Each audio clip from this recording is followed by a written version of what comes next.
Hello दोस्तों, नमस्ते, प्रणाम। मैं हूं आपकी उर्मिला, छोटी बहन अनीता, और अपने पारंपरिक लोकगीत में आप लोगों का स्वागत करती हूं। तहे दिल से अभिनंदन करती हूं और आशा ही उम्मीद करती हूं कि आप लोग स्वस्थ होंगे, मस्त होंगे। अगर मेरे चैनल पर नए हैं तो मेरे चैनल को सब्सक्राइब कीजिए। कोई भी मैं गाना अपलोड करूँ सबसे पहले नोटिफिकेशन आप लोगों को मिले। और नवरात्र आ रहा है, हम दोनों बहनें बहुत प्यारे से माता रानी की गीत सुनाने जा रहे हैं। देवी पचरा है।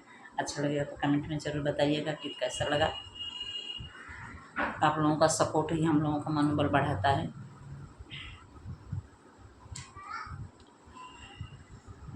तरस देख बिन नजरिया माई कैसे आईना, तरस देख बिन नजरिया माई कैसे आईना, कैसे आईना माई कैसे आईना, कैसे आईना हो माई कैसे आईना, तरस देख बिन नजरिया मैया कैसे आईना, तरस देख बिन नजरिया मैया कैसे आईना।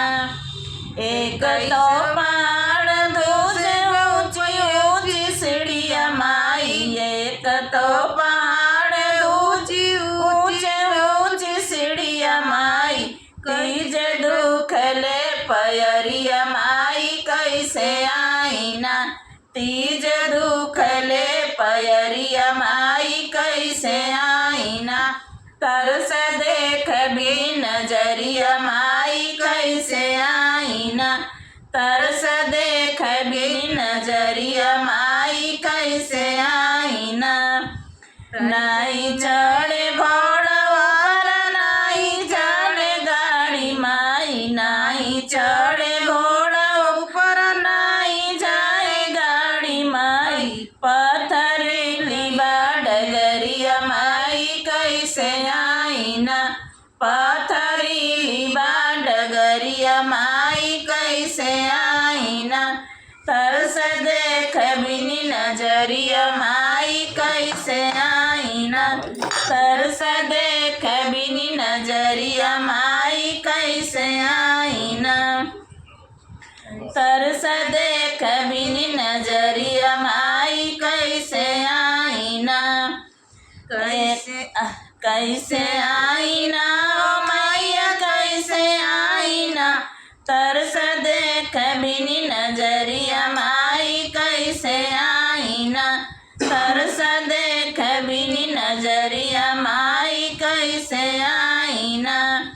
गिरत परत मौजी दूर थकियारी माई, गिरत परत दूर थकियारी माई, हाय लंबी कतरिया माई कैसे आईना, हाय लंबी कतरिया माई कैसे आईना, तरस देख बिन नजरिया माई कैसे आईना, तरस देख बिन नजरिया माई कैसे आईना। जो हाथ जब आई हमारी बारी माई, जो हाथ जब आई हमारी बारी माई, बंद हो गले केवड़िया माई कैसे आईना, बंद हो गली केवड़िया माई कैसे आईना, तरस देख बिन नजरिया माई कैसे आईना, तरस देख बिन नजरिया माई कैसे आईना। जय मां अम्बे। देवी गीत कैसा लगा कमेंट में ज़रूर बताइएगा। मिलते हैं नेक्स्ट वीडियो के साथ।